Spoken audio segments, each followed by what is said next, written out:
yang baru, apa yang ada di dalam benak saudara? Tahun ini punya rumah baru? Ya, apalagi banyak aplikasi di Facebook, ramalan untuk tahun ini.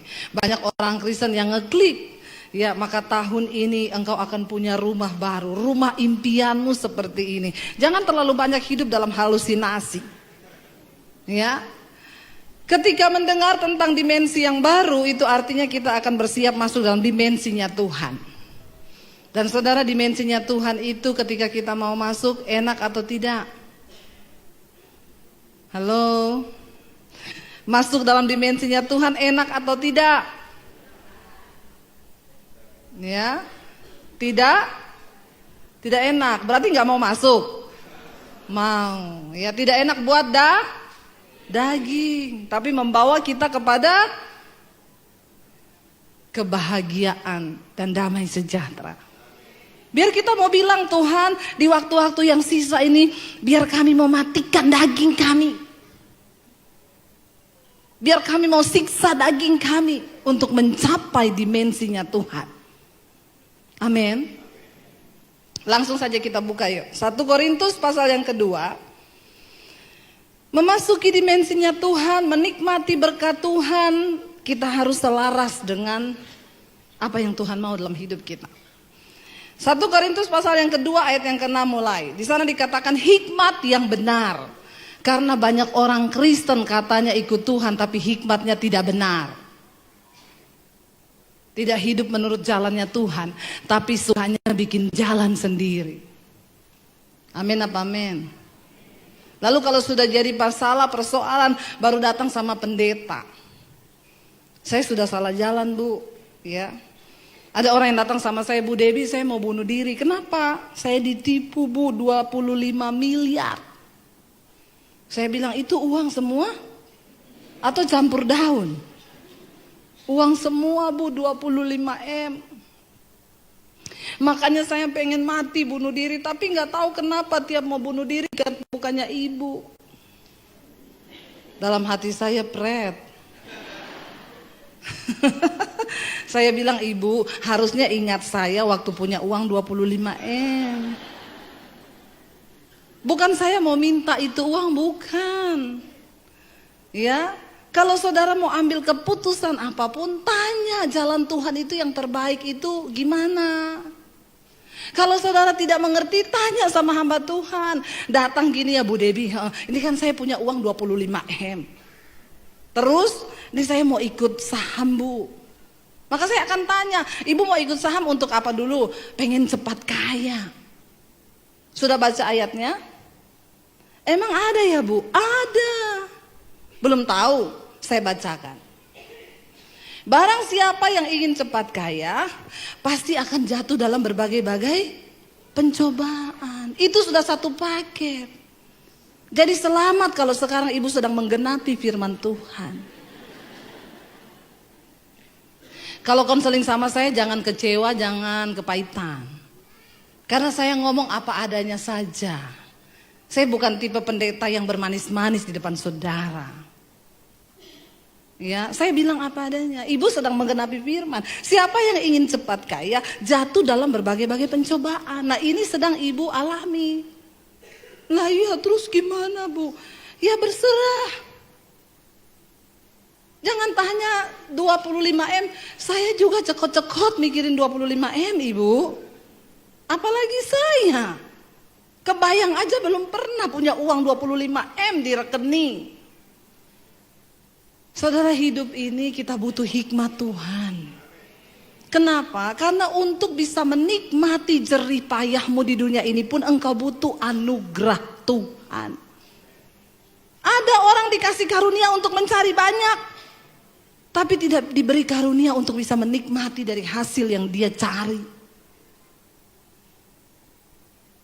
Untuk itu pun kita butuh anugerah Tuhan. Makanya kitab Pengkhotbah berkata, aku telah melihat di bawah matahari ini, manusia itu diberikan pekerjaan oleh Tuhan untuk melelahkan diri saja.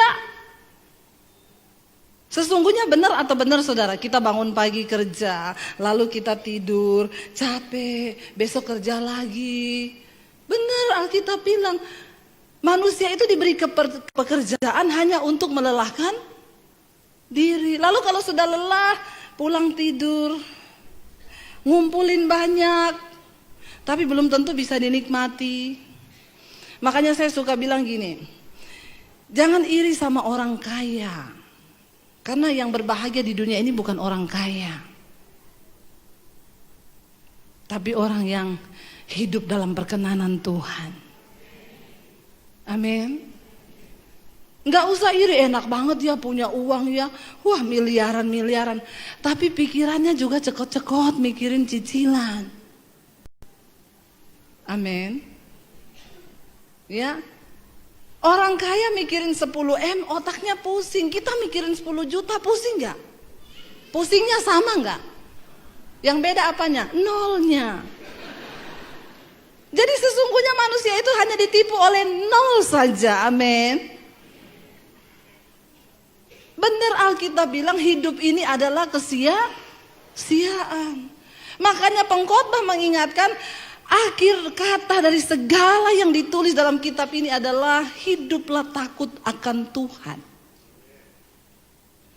Karena sebanyak apapun yang engkau miliki dalam hidupmu, kalau engkau tidak hidup takut akan Tuhan, maka engkau tersesat dalam hidup ini. Engkau tidak akan menikmati kebahagiaan.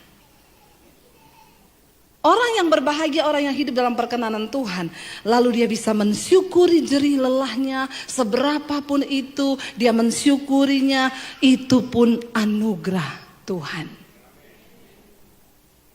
Ya, ada orang yang gaji cuma 3 juta, tapi dia hidup berbahagia dengan istri dan anak-anaknya. Ada yang uang ratusan miliar, tapi cekot-cekot tiap hari. Saudara pilih yang mana?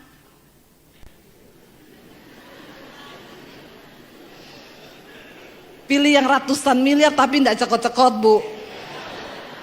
Itu bukan pilihan. Itulah manusia.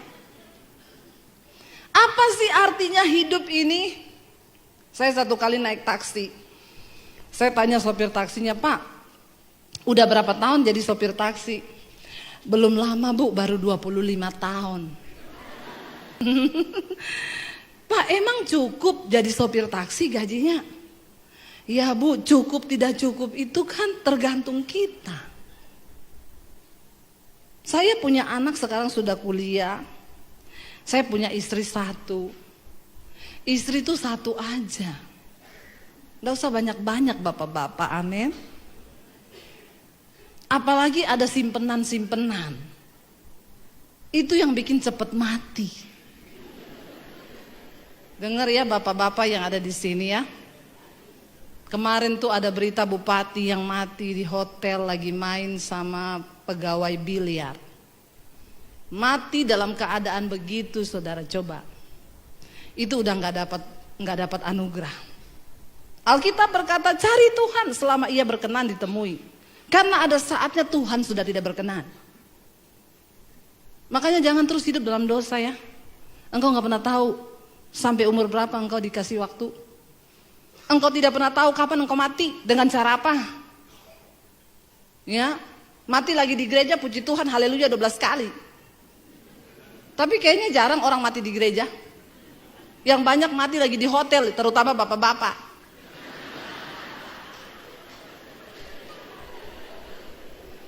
Yang tertawa ibu-ibu. Haleluya. Ya, bapak-bapak istri 1 saja, amin. Yang amin kayaknya banyak ibu-ibu. Ya, yang amin tolong bapak-bapak yang kencang. Istri 1 aja, amin. Nggak usah ada simpenan, amin. Kok mulai meredup? Ya, saudara, hidup ini nggak usah dibikin ribet. Kita hidupi jalan kebenaran, ikuti firman Tuhan. Aman hidupmu. Ya, enak bersama Tuhan. Tadi pagi saya sampaikan. Orang yang hidup dalam dimensi Tuhan tuh begini saudara. Kalau saudara lihat roket waktu dia itu mau dikirim keluar angkasa, dia akan membutuhkan power yang cukup besar ketika dia harus menembusi atmosfer bumi. Itu segala kekuatannya dikerahkan, powernya full untuk bisa tembusi atmosfer bumi. Tapi ketika dia sudah berhasil melewati atmosfer, dia nggak butuh power lagi. Dia tinggal melayang, mengorbit, melakukan setiap tugas. Hidup ini begitu. Waktu engkau mau capai dimensinya Tuhan, ada harga yang mahal harus dibayar. Kita harus mengalahkan kedagingan kita. Melakukan firman Tuhan itu berat, tapi ketika engkau mau, lalu engkau mencapai dimensinya Tuhan, enak, ringan hidup ini. Orang fitnah saudara, saudara cuma tersenyum. Terima kasih Tuhan. Ada yang SMS saya, Bu, saya difitnah Bu. Terus, ya itu, masalahnya apa? Ya nggak enak difitnah, sakit Bu. Oh sakit. Ya iya Bu, emang Ibu udah rasa difitnah? Sering. Terus apa yang harus saya lakukan? Puji Tuhan, Bapak sedang beribadah. Karena Alkitab berkata, orang yang mau hidup beribadah akan menderita banyak aniaya. Siapa yang sudah dianiaya di sini?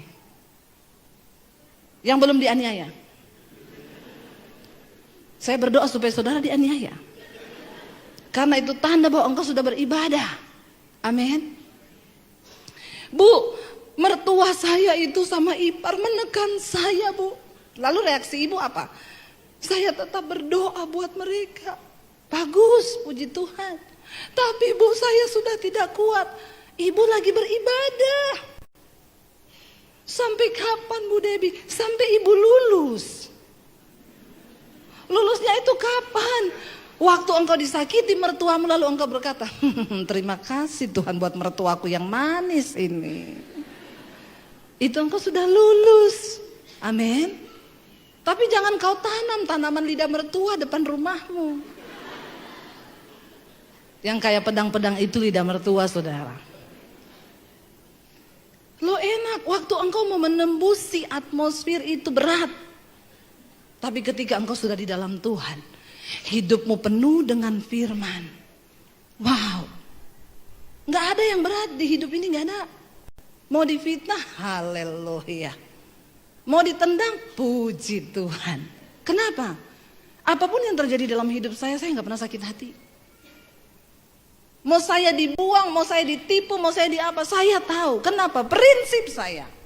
Semua yang terjadi di hidupku, Tuhan turut bekerja mendatangkan kebaikan.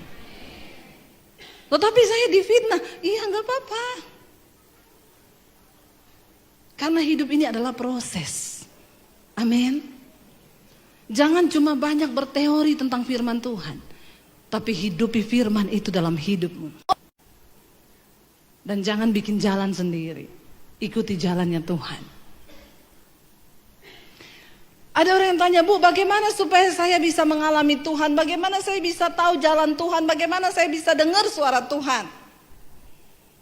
Yuk kita baca sama-sama. 1 Korintus pasal yang kedua, ayat yang ke-9 mulai.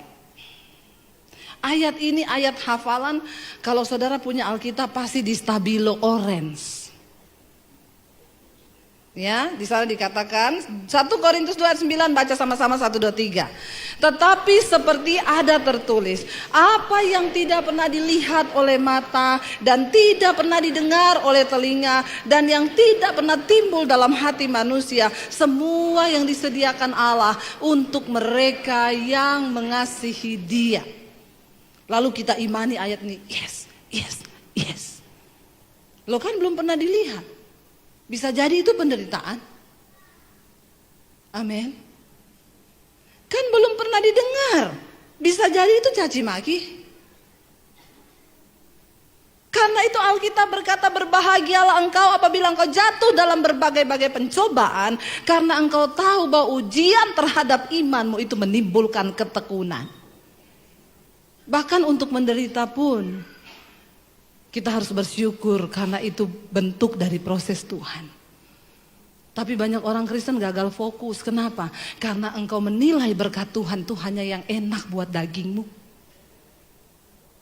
Kita berpikir kalau kita ikut Yesus masuk dalam dimensi yang baru, yang naik motor jadi naik Avanza. Yang naik Avanza jadi naik. Yang naik Innova jadi naik Alphard. Yang naik Alphard naik motor.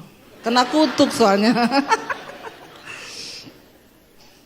Ya, hello saudara, mari kita punya hikmat Tuhan dalam hidup ini. Kalau saudara baca judul perikop dari 1 Korintus 2 ini, hikmat yang benar. Jangan punya hikmat yang salah. Apa yang tidak pernah engkau dengar, apa yang tidak pernah timbul dalam hati, yang tidak pernah engkau lihat, yang tidak pernah muncul di dalam hatimu, itu yang disediakan Tuhan bagi mereka yang mengasihi Tuhan. Ada banyak orang Kristen, gereja penuh kalau hari Minggu, tapi yang mengasihi Tuhan bisa dihitung dengan jari. Bagaimana hidupmu setelah engkau keluar dari pintu gereja ini? Itulah imanmu. Kalau lagi di gereja semua sekarang lagi kudus. Gak ada yang merokok. Gak ada yang lagi berantem. Berantem pun kalau di gereja diem-dieman. Nanti sampai rumah. Makanya kalau di gereja itu hebat saudara, kalau nyanyi senada dengan sorga, sampai di rumah senada dengan neraka. Banyak orang Kristen yang begini. Hidup keagamaanmu, kekristenanmu, rohanimu nilainya tidak ditentukan waktu engkau ada di gereja. Maaf, Tuhan gak pernah lihat engkau pengerja kah? Pakai jas kah kita hari Minggu? Tuhan gak nilai saya pengkhotbah kah? Tuhan gak nilai saudara itu jemaat yang rajin, bahkan gereja belum dibuka sudah antri depan pintu. Itu bukan tolak ukur kekristenanmu. Kristen itu dinilai dari berapa banyak firman Tuhan yang sudah engkau berusaha lakukan, sekalipun itu berat bagi dagingmu. Bagaimana kita mengejar kekudusan dalam hidup ini?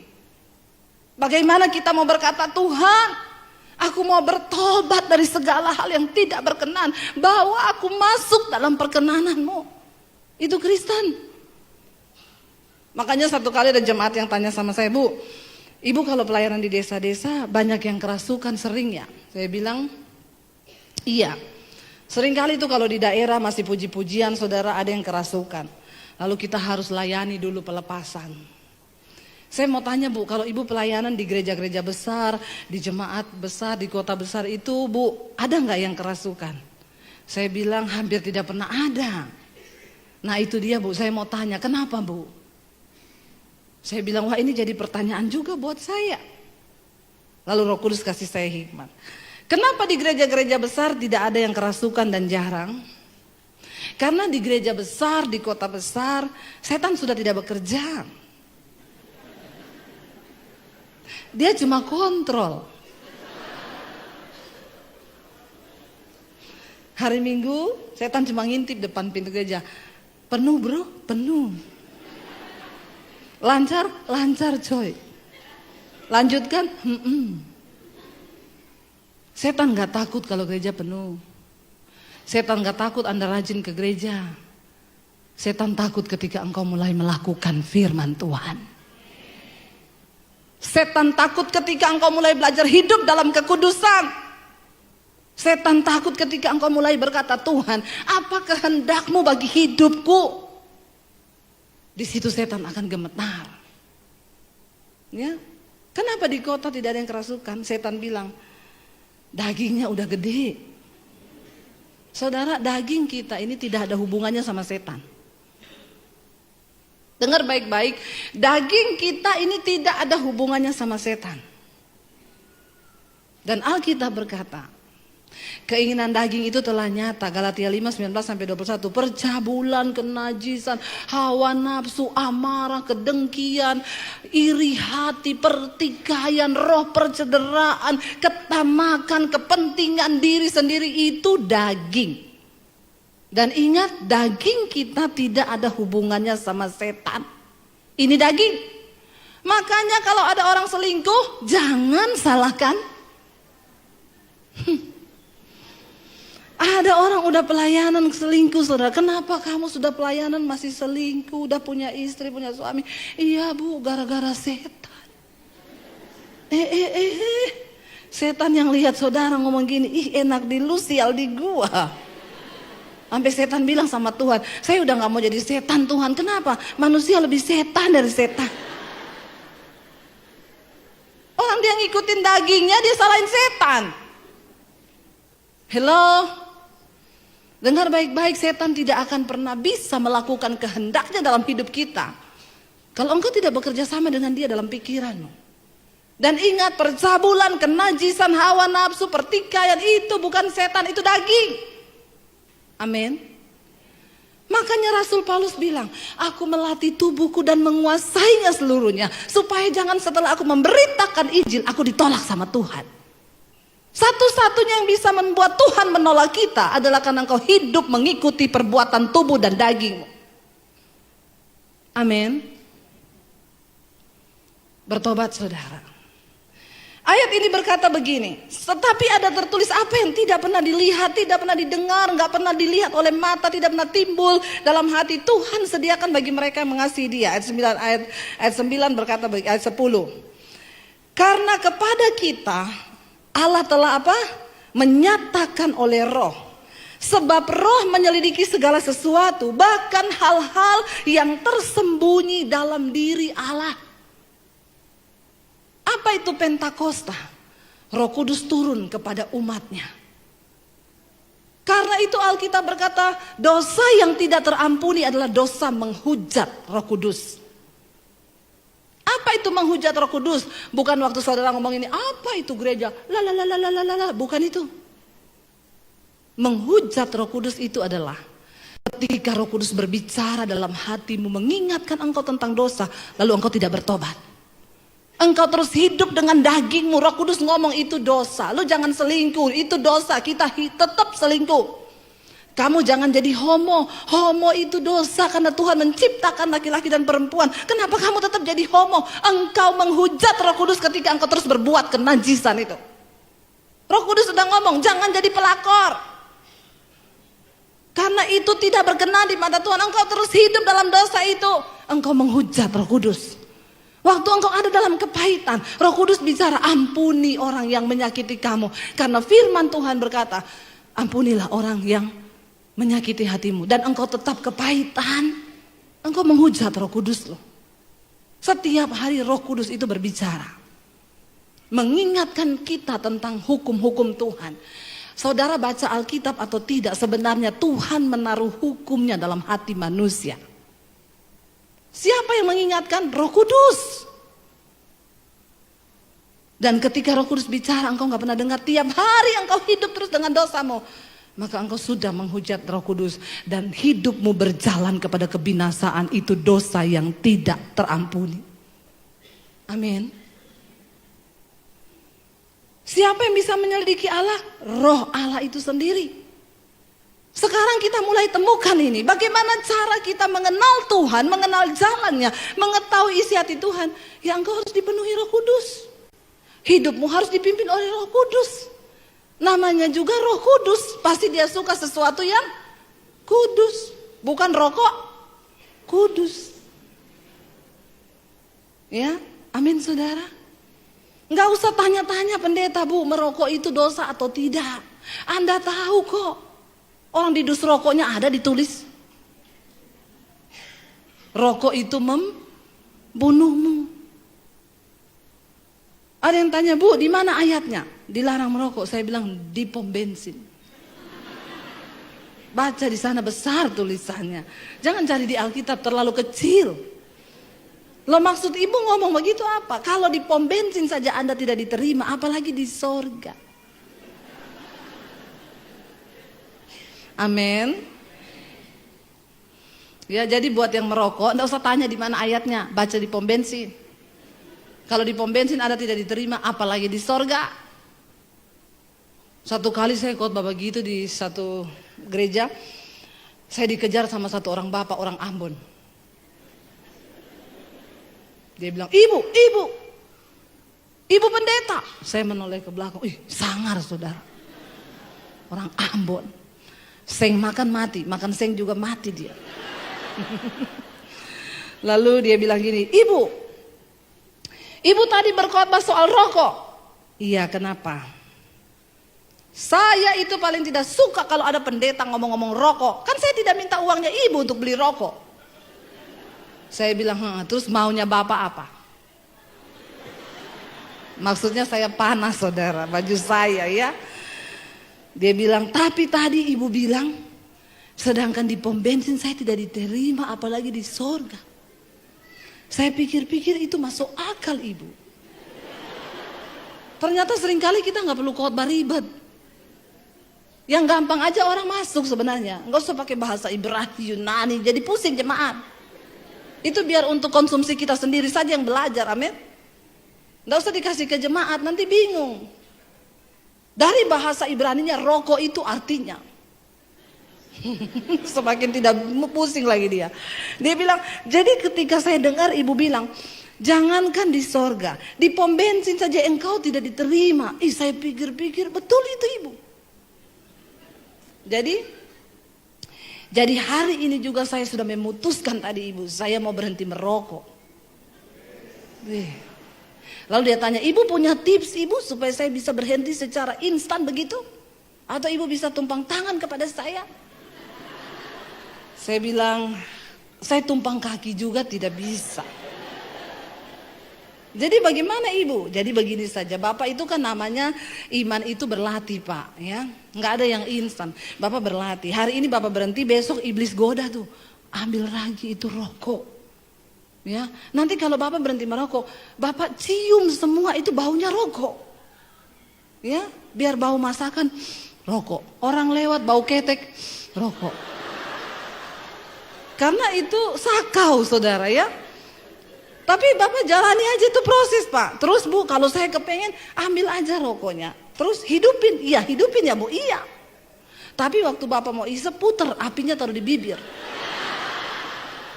Oh begitu ya ibu ya, iya. Bapak lakukan tuh sehari 3 kali. Maka saya yakin bapak berhenti, kenapa? Bibirmu melepuh. Bukan apa-apa. Lebih baik kena api rokok daripada kena api neraka. Dia langsung bilang, baik ibu, terima kasih ibu. Lalu saya bilang, pak jangan cuma mau, tapi niat. Karena mau dan niat itu beda.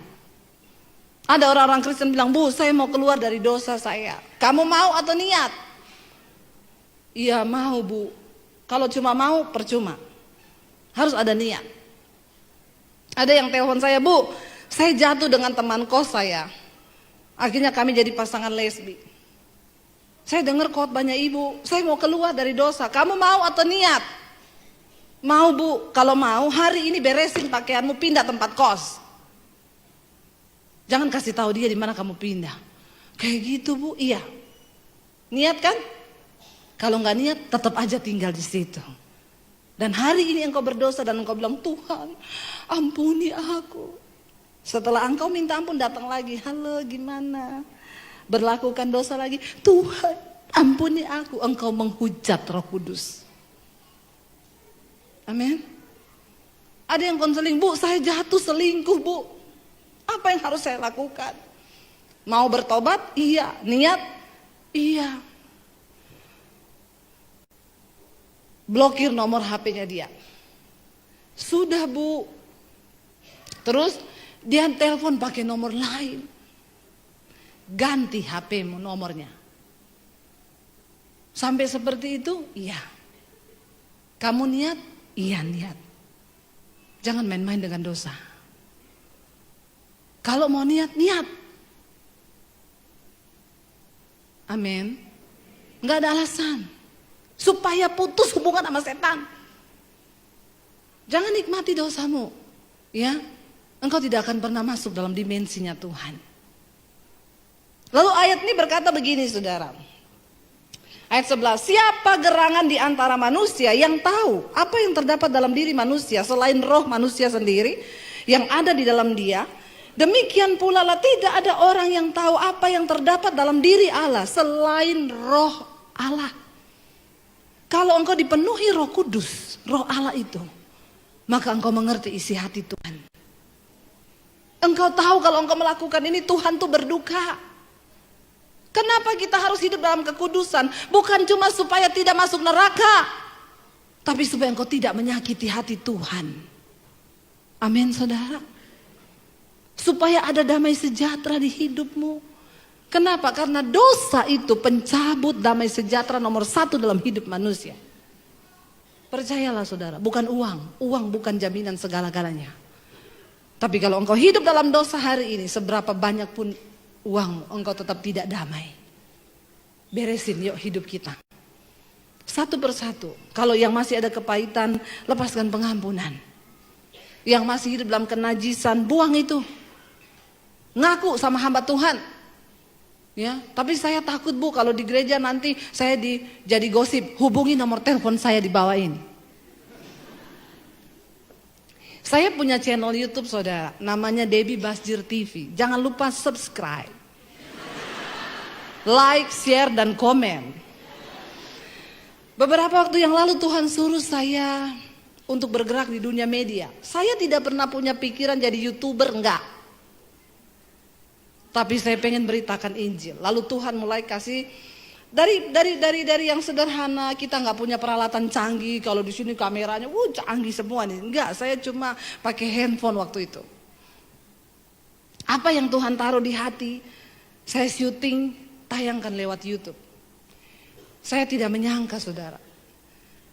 Saya tayangkan satu judul khotbah yang Tuhan taruh di hati saya. Kamu harus khotbahin ini dan tayangkan di YouTube. Judulnya apa? Akibat dosa tersembunyi. Karena semua yang duduk di sini ini pasti punya rahasia hati yang orang sebelahnya nggak tahu. Istri punya rahasia yang suaminya nggak tahu. Suami punya rahasia yang istrinya nggak tahu.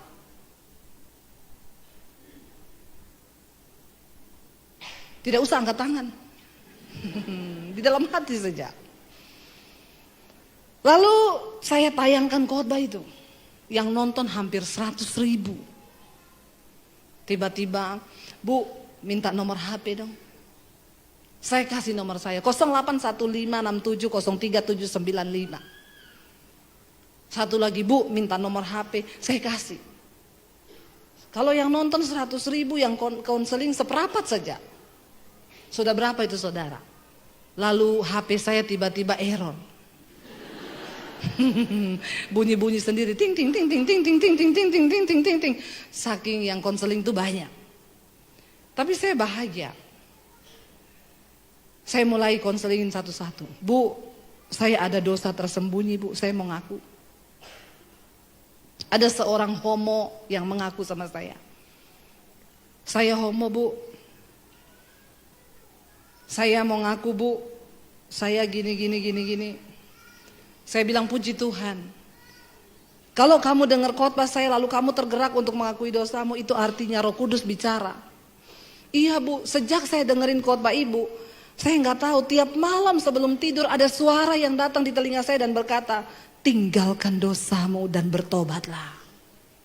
Lalu dia tanya sama saya, itu suaranya siapa Bu? Suara Tuhan, suara Roh Kudus. Masa itu suara Roh Kudus Bu? Roh Kudus bicara sama saya? Iya.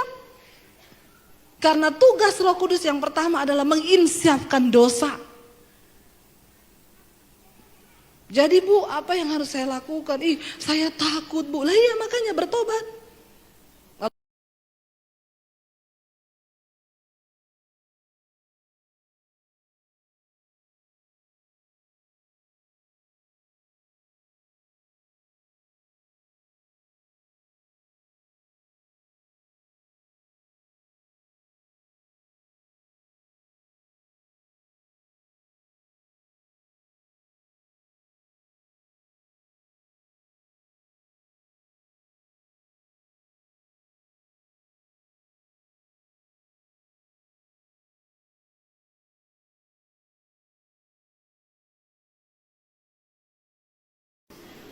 Jangan kau dengar, amin.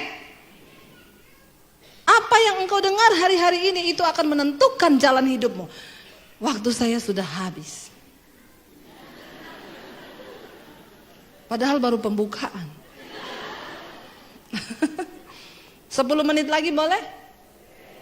Kenapa engkau sudah naik? Jangan mengintimidasi saya. Ya saudara, jalani jalannya Tuhan, ikuti. Akhirnya dia bilang gini, Bu, apakah seorang homo bisa sembuh? Bisa. Tapi semua orang bilang tidak bisa. Bisa, Tuhan bilang. Kenapa? Karena dari awal Tuhan menciptakan hanya laki-laki dan perempuan. Lain dari itu dari setan. Jadi saya bisa sembuh, Bu, iya. Ibu, saya ada di luar kota Jakarta. Saya akan cari tiket pesawat. Saya mau ke Jakarta. Saya mau ibu tumpang tangan atas saya. Jangan. Kenapa? Sayang uang tiketmu. Tidak ada satu pendeta hebat pun yang bisa tumpang tangan ke atasmu lalu engkau bisa sembuh. Lalu siapa ibu? Biar saya tumpang kaki juga tidak bisa. Lalu siapa? Dirimu sendiri bersama Tuhan. Ayo punya niat. Apa yang harus saya lakukan? Nomor 1, setiap bangun pagi engkau berdoa berkatakan, dalam nama Yesus aku diciptakan sebagai seorang laki-laki. Roh homo keluar dari dalam diriku. Roh banci keluar karena aku seorang laki-laki. Perkatakan firman Tuhan itu. Baik, Bu. Saya berdoa sama dia lewat telepon. Berdoa lewat telepon aja dia bilang, aduh Bu, saya mau muntah. Lari-lari ke toilet sekarang muntah. Dalam nama Yesus, pelepasan. Lalu dia melakukan itu. Sebulan kemudian dia telepon saya, Bu, beneran loh. Setelah saya melakukan hal itu, sekarang saya benci sama kenajisan itu. Saya jijik sama dosa saya. Lalu saya sudah putuskan pacar saya kemarin yang namanya Bambang. Di sini tidak ada yang nama Bambang kan? Kalau ada saya ganti Ivan. Kalau ada Ivan lagi saya ganti. Ya. Itu hanya nama samaran. Benar saudara. Lalu nih orang niat nih, begini orang niat. Lalu Bu, saya sekarang sudah keluar dari komunitas homo saya. Kita punya komunitas gay. Itu yang ketangkap di Jakarta itu. Cowok-cowok ganteng, six pack. Makanya sekarang saudara, buat perempuan tidak usah berharap dapat cowok six pack. Karena yang six pack sudah punya cowok. Tidak apa-apa one pack, yang penting normal. Amin. Ya. Benar saudara. Ketangkep mereka semua sudah punya istri loh. Saya lihat di Instagramnya anaknya cakep-cakep, istrinya cantik.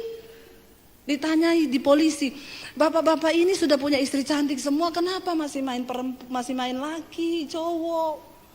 Dia jawab, karena setiap kami mau keluar rumah, istri kami selalu berpesan, jangan main perempuan.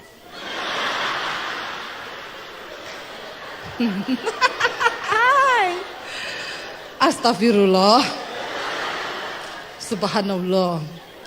Jadi tolong ibu-ibu sekarang kalau berpesan kepada suaminya, ditambahin, Pak, jangan main perempuan ya, apalagi main laki-laki.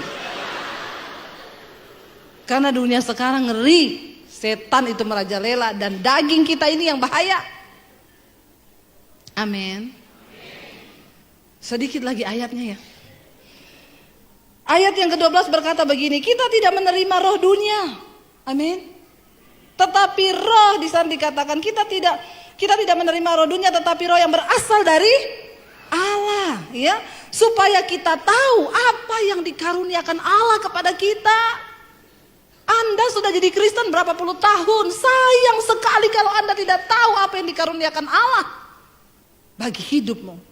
Dan semua yang Tuhan firmankan itu ya dan amin saudara. Gak ada satupun yang bohong. Yes, engkau tinggal hanya masuk dalam dimensi Tuhan saja. Matikan dagingmu. Lalu ayat yang berikutnya di sana dikatakan 13, dan karena kami menafsirkan hal-hal rohani kepada mereka yang mempunyai roh, kami berkata-kata tentang karunia-karunia Allah dengan perkataan yang bukan diajarkan kepada kami oleh hikmat manusia, tetapi oleh roh. Ada orang yang mendengar khotbah saya di YouTube, dia bilang begini, kan saya kalau khotbah tuh seringkali saya bilang, saudara, lalu Tuhan berkata kepada saya, lalu dia komen di YouTube saya gini, situ dukun. Enak banget bisa dengar suara Tuhan. Saya bilang, Pak, sayang banget ya Bapak orang Kristen, tapi gak percaya kalau Tuhan masih bisa berbicara. Jadilah sesuai imanmu. Kalau engkau tidak percaya maka hal itu tidak akan terjadi. Tapi kalau engkau percaya maka Tuhan bisa berbicara kepadamu. Lalu saya bilang sama dia, Pak, jangan mempelajari Tuhan, tapi alamilah Tuhan secara pribadi. Dia bilang, Ibu, saya ini orang pintar, Bu. Saya belajar sampai di Amerika, Australia. Saya ikut sekolah-sekolah seminari teologi. Saya belajar tentang Tuhan. Dan memang benar, saya gak dapat apa-apa. Makin tinggi pengetahuan saya, makin sombong saya. Saya bilang, Pak, saya bukan orang pintar. Karena memang saya jarang minum tolak angin. Karena orang pintar cuma minum. Ya, mau pintar. Ini yang Rasul Paulus maksudkan di sini. Kami berkata-kata bukan dengan hikmat manusia.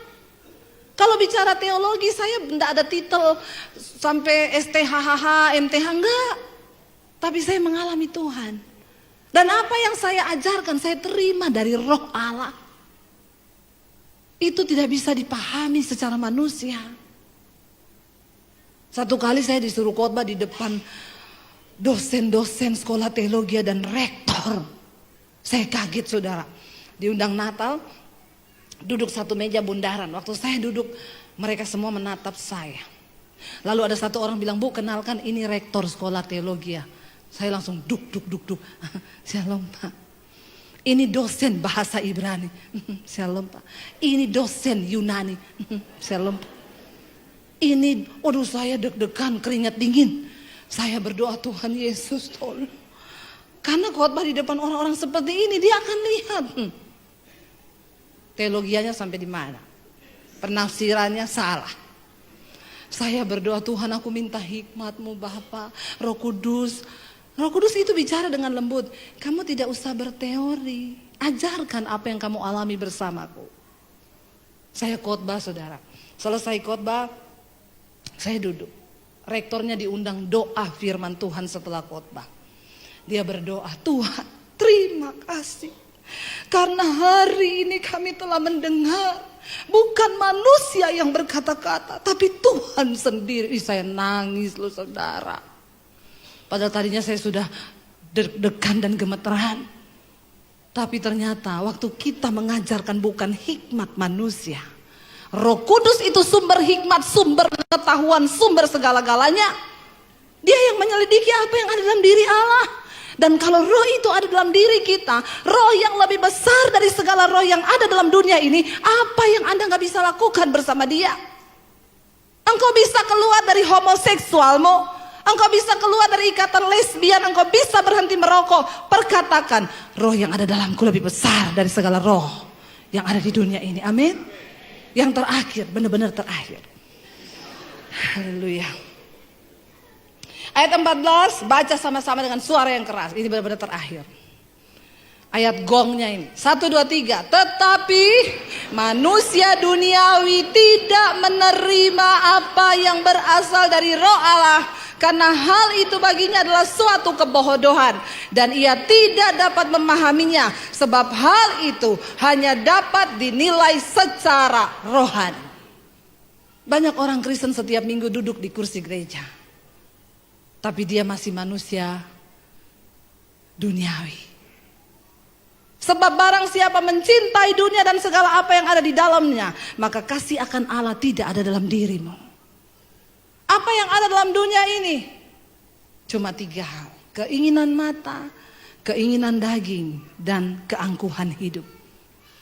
Kenajisan, percabulan, itu yang ada dalam dunia ini. Kesombongan.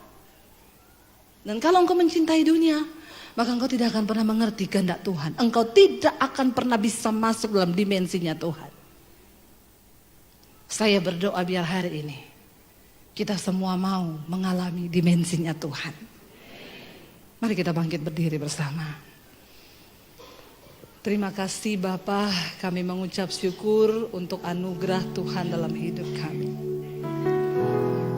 Ini hidup kami Tuhan. Hidupku menggenapi firman-Mu, tanda mujizat serta